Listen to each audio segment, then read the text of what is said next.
Welcome to the Four Corners 912 project discussion on rules of the game. For a country to exist peaceably as a unified people in the game of life, we all must be playing by the same rule. The rules for our country were established in the Constitution that was agreed upon to abide by. This was and is the supreme law of the land. To follow the rules, you must know what they are. They are few and clear. We hope to help you all to better understand what the rules are, as we are looking to elect new representatives in local and state government offices next year. They take an oath to uphold the constitutions of both the state and the United States. What are they to uphold and protect? We will begin this regular discussion beginning with the Bill of Rights, which is the first 10 amendments of the Constitution.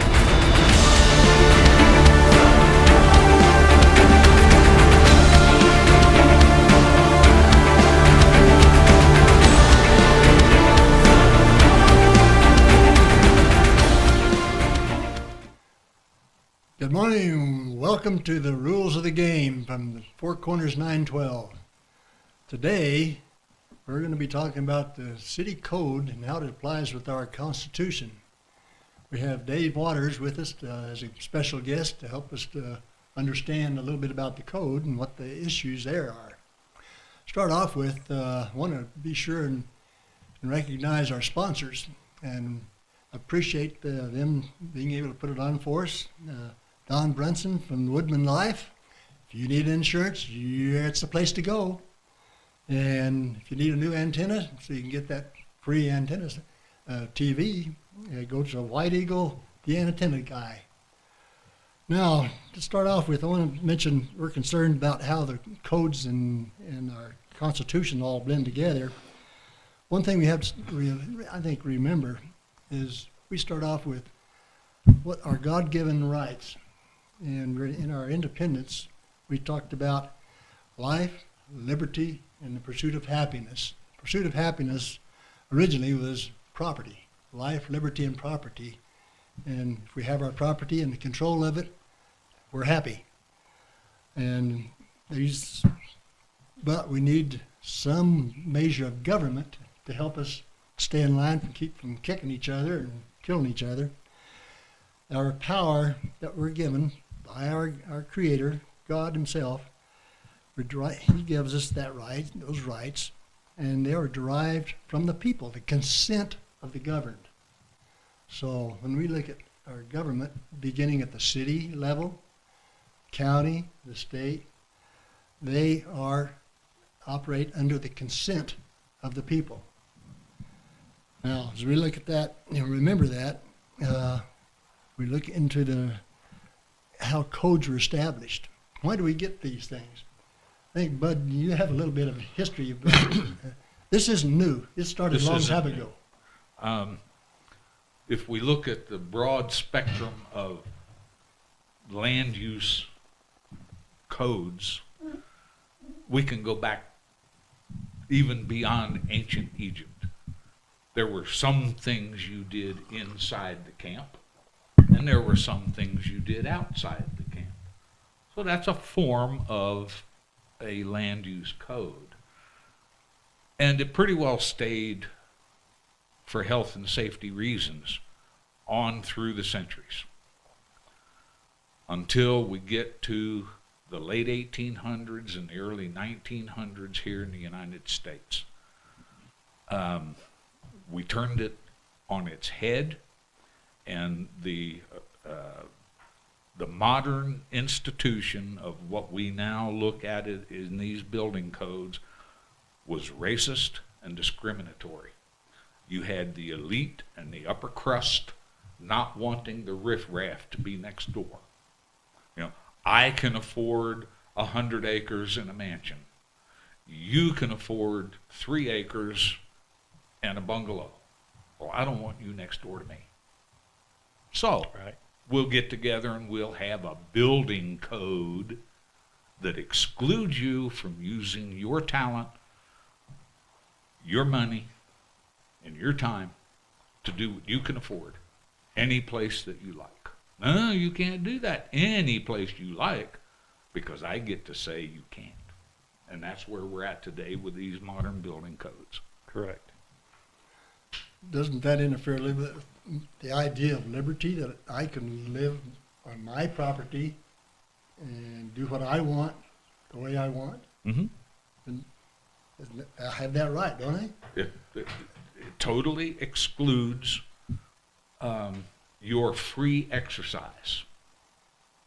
Free exercise means I can do with my talent and my resources whatever I please within the confines that I'm not hurting my neighbor. I'm not hurting anybody. How does a 3-acre plot with a bungalow harm the guy with the 100 acres?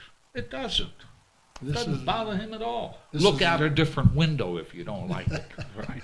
This is our liberty, is I have the liberty to have the kind of house I want, do what I want with it, as long as it doesn't infringe on my neighbor's liberty to have the house he wants and live the way he wants. But under these codes, you're not allowed to do that. Okay. Well, Dave, you've been looking at the codes. What is the concerns? What are we concerned about? Don't we have a code already? Why do we have a new one? We do have a current code. And from looking through the new code, there are things in the current code that we don't like in the new code. So if we don't accept this code, we still need to go back and take some of these things out of our old codes. Some of the things are a single family residence will be required to have a 412 pitch roof, which really infringes on the lower income people's rights, because most mobile homes do not have that. So that will run up the cost of your lower income housing. The city of Cortez is very famous for saying, we need low income housing. We need housing for these people that don't make a lot of money around here. But when they enact codes like this, it does the exact opposite thing. Right. My understanding is Montezuma County, right with the state, we have already one of the higher, I'd say, cost of living, and particularly cost of housing. Our housing costs are high. We have, well, my own granddaughter, she wanted to come down here and work, but she said, I can't afford to, because my rental costs, my housing costs are too high. Correct. This code, as I understand it, is going to raise the cost of housing even more than it already is. Absolutely. And, you know, they're regulating everything they can in this code. For single family housing, they're requiring a extra 5 foot of setback, which doesn't sound like much. But when you add the 5 foot of setback, and now you are going to have 2 off-street parking spots, and your garage does not count for one of those, then your driveway is going to have to be twice as wide as what we're normally used to pouring. They have to be concrete driveways, by the way. So the cost of your driveway is going to double. You also have 5 more feet of every utility that goes to that house: water, gas, sewer. It all adds up. So just small things like that, the lack of being able to use vinyl siding. Vinyl siding is a very cheap, inexpensive, I would say, siding to use. And a lot of people like it because they don't like to paint. And you wash it down. Yeah, so there's a lot of ways this code, in my opinion, will affect every asset of life in Cortez, from being a single family or a single homeowner to a business owner. Business owners, you better not touch your buildings, because as soon as you touch your buildings, you're going to be stuccoing them and putting a decorative And it's in facade. the code that if you have a material change, Right. then you must bring everything up to code. Or a change of use, even. Well, and that's where it was going.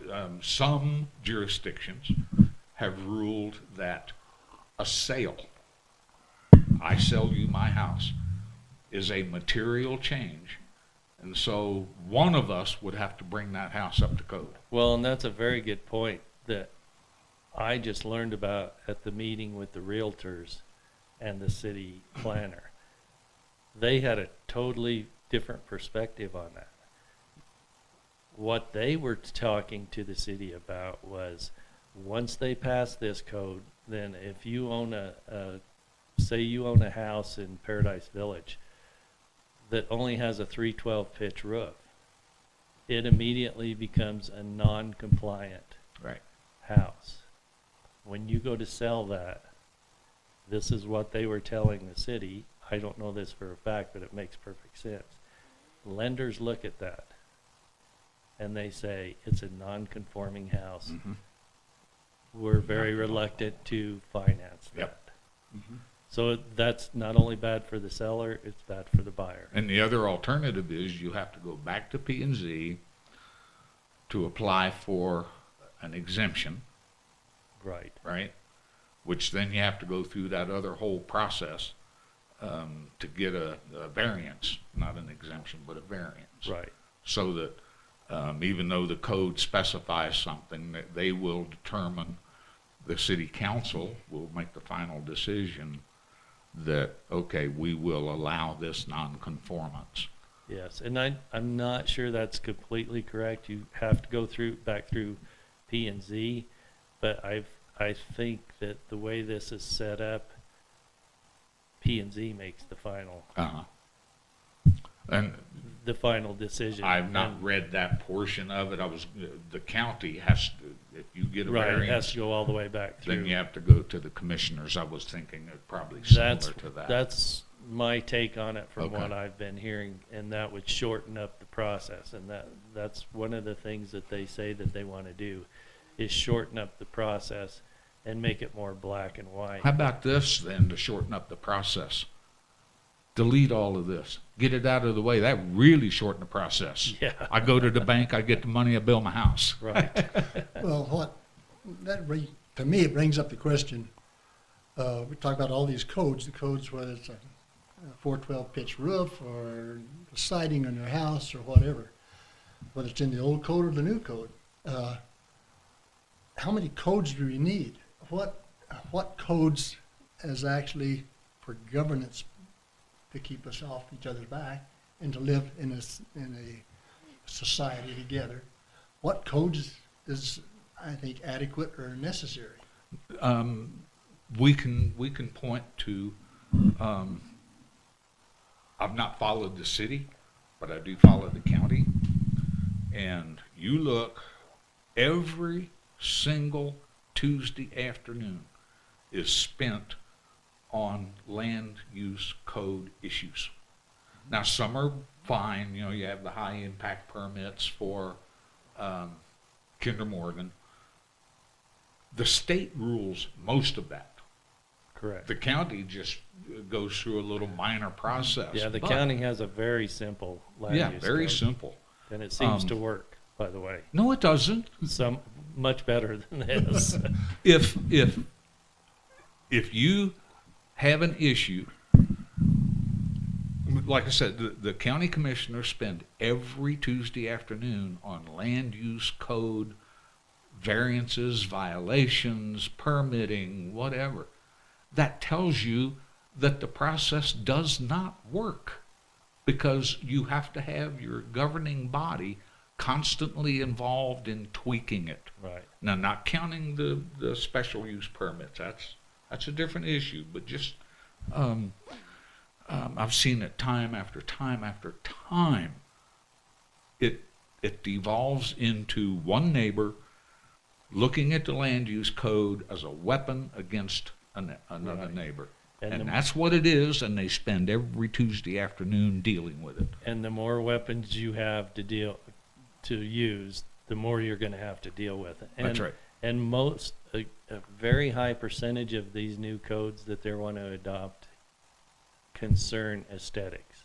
They're Yes. not health, safety, or welfare of the people. It's aesthetics. If they were interested in health, safety, and I don't like the word welfare in that phrase, it's there, Right. but we so misunderstand what that means that I don't even That's right. use it anymore. Once again, it can be misconstrued or whatever. you Health and want. safety. So the city code, the county code can cite by reference the Colorado Department of Health rules on plumbing inspections and electrical inspections. You're done. Right. You're done. That's all the code you need. That's all the code you need. Everything else is subjective aesthetics. Everything Right. else. And that's what this was originally brought forth for, is aesthetics. It was, they wanted to adopt this to help Cortez look better. They want to improve the looks of Cortez. By whose measure? Exactly. And it's much, in my opinion, as a business owner, I'll want to comply with it a lot better if it's an incentive instead of a rule that's getting shoved down my throat. That's a good point. You know, why can't we do some incentives for that kind of thing? That would be much better, and I think you'd get a lot better result out of it. And I think if we go back to where Dexter started with the liberty thing, which is what we're about, the Declaration of Independence uses life, liberty, and the pursuit of happiness. Okay. The Declaration of Independence is a theory. The Constitution puts that theory into practice. The Constitution uses the phrase life, liberty, and property. Fourth and 14th Amendments, I think. So let's deal with the property. If I don't control my property, then I don't own it. Exactly. If I've got a bureaucrat over here and a bureaucrat over there and a law here and a rule here to restrict my free use of my property, it's not mine. Right. And it applies to businesses too. It applies to business. So when you've got a bureaucracy running your business basically, or telling you how you can run your business, which is in this code too, Mhm. certain businesses can only keep certain hours and they can only be in certain places, and and it goes all, this is my favorite one, I guess, because this shows how petty it is. It goes all the way down to, if you want to babysit one child in your home, they're regulating you. Yes. You have to get a state permit, and then you have to show it to the city, which kicks in the whole code. Then you have to provide one One off-street parking spot per 3 children up to 6 children. And the way I read that, Dave, it didn't matter if you had a dozen off-street parking spaces already. The phraseology in that chapter says you must add an additional space. Right. Now, how dumb can you get? So that's the way I took it. So the parking spaces that you have for your house, which probably aren't enough anyway to begin with, on top of, they don't count. So on top of that, in order to babysit one child, according to this code, if they want to apply it, you have to build one off-street parking spot, which is a concrete or asphalt parking spot. And then if you hit 7 children, then you have to put up what they refer to as a buffer yard, which is a certain width of trees, bushes, and shrubs all the way around your home. And fencing, is fencing included in It can be, including, on some business, fencing is included. I don't think on the, until you get into a bigger daycare, it's not. I like the part about the neighboring houses, that you have to have a buffer between your house and their house, such that you cannot peer into your neighbor's yard Side yard. or window. Yeah.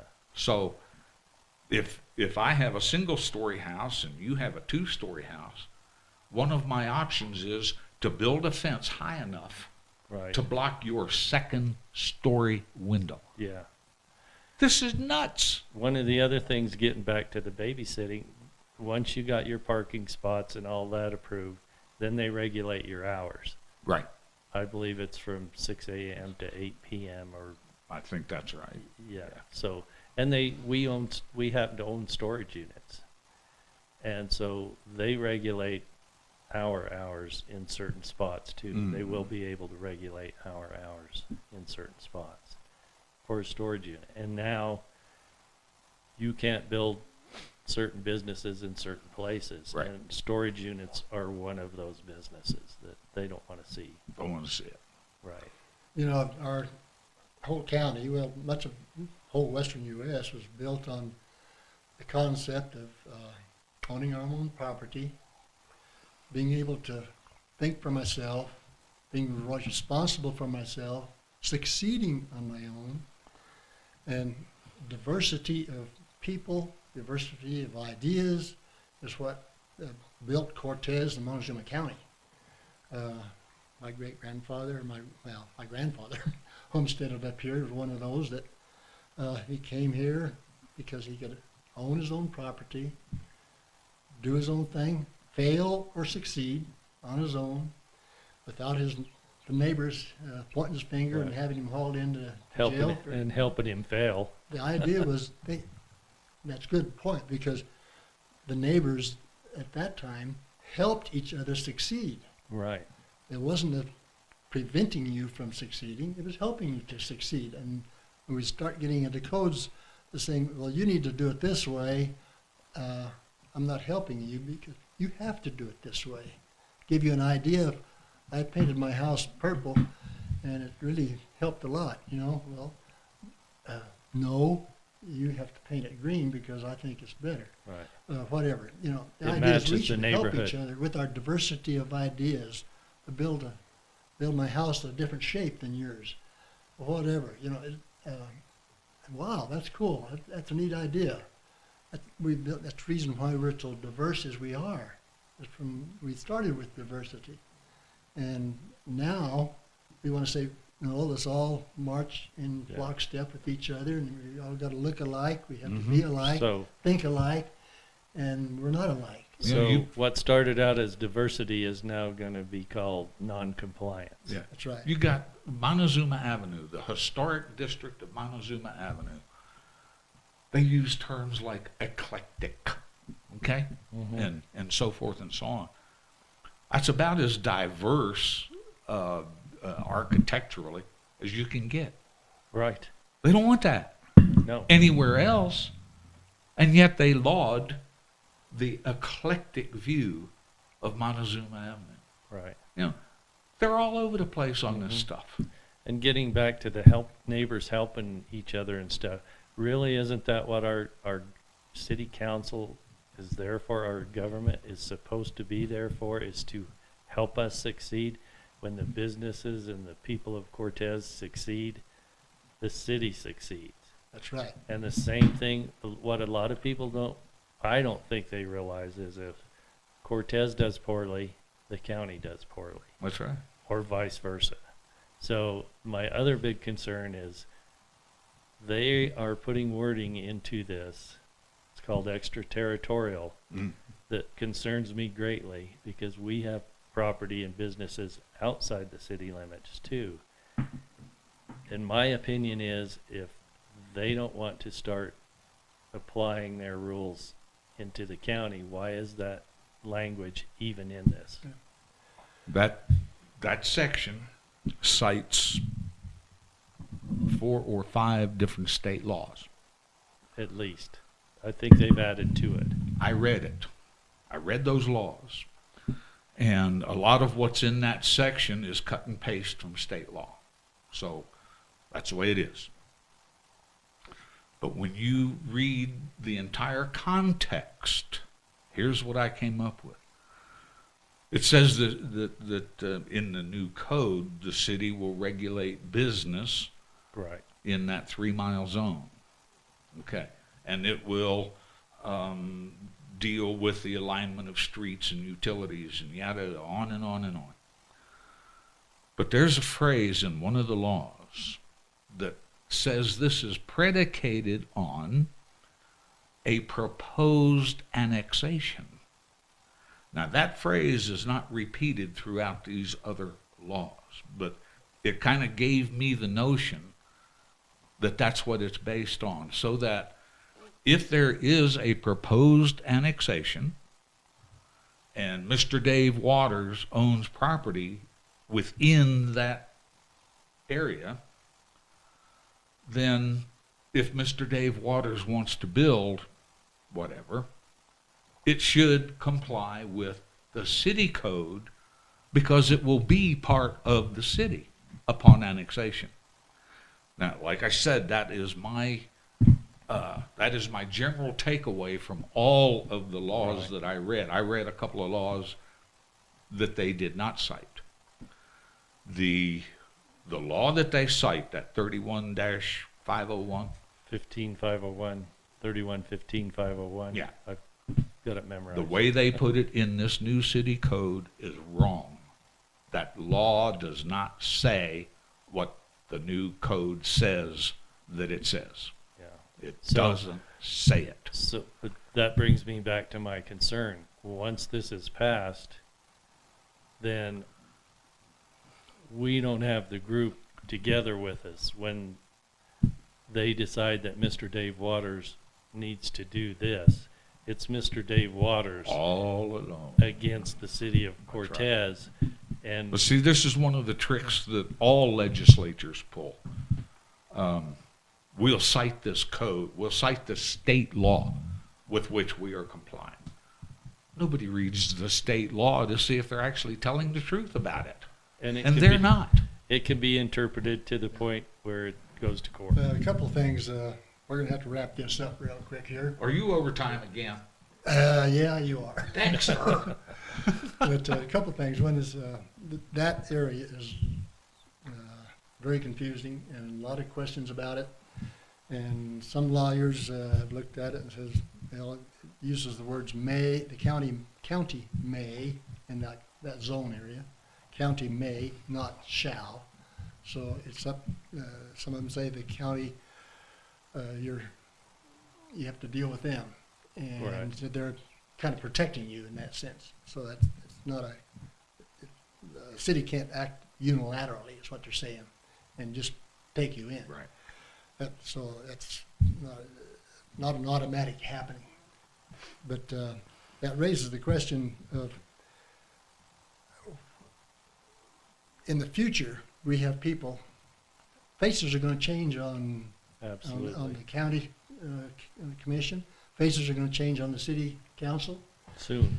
And, It was fine. they change periodically. 4 or 5 up And for so re-election. the new codes can be proposed and changes can be made in laws. The key that you have to look at is our codes should be listed, health and safety, period. Mm-hmm. When you open it up to allowing other lower level bureaucrats any control, they're unelected. You have no control over them. We have to look at our elected officials maintaining the concept of our Constitution as we as residents, landowners with our private land ownership, protecting our officers at both the city and county and state level should be protecting our rights of private ownership and our safety issues that we're concerned with, and limit all codes to that, and let our liberty, let you live your life and build your house the way you want, as long as it doesn't infringe on your neighbors. And trying to control us we got to get away from that. So as we look at, we have an election coming up recently. I mean, it's coming up Yes. this year. We're going to have 2 new county April and commissioners. November. They need to know what is our Constitution, our rights. What is their responsibility of protecting those Yep. for all county residents? And the city is in the county. Yes. They need to be as concerned, but the city has its own authority beyond. And so our city people need to understand their responsibility of protecting your city residents. their rights of private ownership and liberty to live your life in the city, and to help you succeed as a resident, not control you and rule over you. And same thing with the county. The county shouldn't be ruling over us, but helping us to get along with each other and not infringing on each other's rights, and building the county and the city together. Absolutely, and they can't build separately. That's We're tied at the hip, and we need to work together and be successful. So Good can point. we close that out as Well, as saying we need to do away with this whole idea of a new code and probably reducing the other bit? And as you say, Absolutely. what can we do to start over? Maybe start over again, you might say, or take a new look at working together. Absolutely. If we are successful in defeating this code, instead of taking things out of this new code, we need to be looking at taking some of the bad things that we've discovered in our old code out that have never been addressed in the past. yeah. I'd like And to there's lots of it. I'd like to see the city and the county come together and say, let's take a whole new look at the county as a whole, including the city and I think one and of the town. things we Right. see in the attitude is that the city has come to consider itself a separate little fiefdom. Yes. You know, this is my territory, and I'm not going to give up any of it. I'm not going to give up any authority over it. It's my territory. If I'm a city council person, this is my territory. But okay, we've mentioned, I don't know how many times, when we're discussing the 10th Amendment, the Bill of Rights, don't take our word for it. Absolutely. Get you a constitution, Yeah. read it, read the history, the Federalist Papers, the anti-Federalist Papers, they're all available. We've mentioned that in the context of the Bill of Rights. Go on your search engine, type in City of Cortez, click on it, and both codes are right there on that front page. You can download it. You can read it chapter one little column over here gives it chapter by chapter, so you have to click on chapter 1 and chapter 2. So you have to learn to manipulate the Cortez homepage, but it's there. Go read it. Read the part that affects you. If you own a business, there are certain sections that apply there. If you are residential, and this I remember because I read it, starts on page 88, I think, and deals with a lot of residential issues. I But believe it's there. Section 3. Compare them and look at the two Look and at- say what is consistent with my liberty and rights. Bingo. And what is Always from that perspective in the back of your mind. Or if you're like me and need a little bit of shortcut because you don't have enough time, I believe the Montezuma County Women's Republicans have a highlighted version, a 50-page version that we did with our concerns Yeah. on it. You could take a look at that. Very good. Let's call her quits, and All right. we'll see you next time. Thank you very much, Dave, for being with us and explaining everything. Thank you for Thank giving you, us Dave. the opportunity.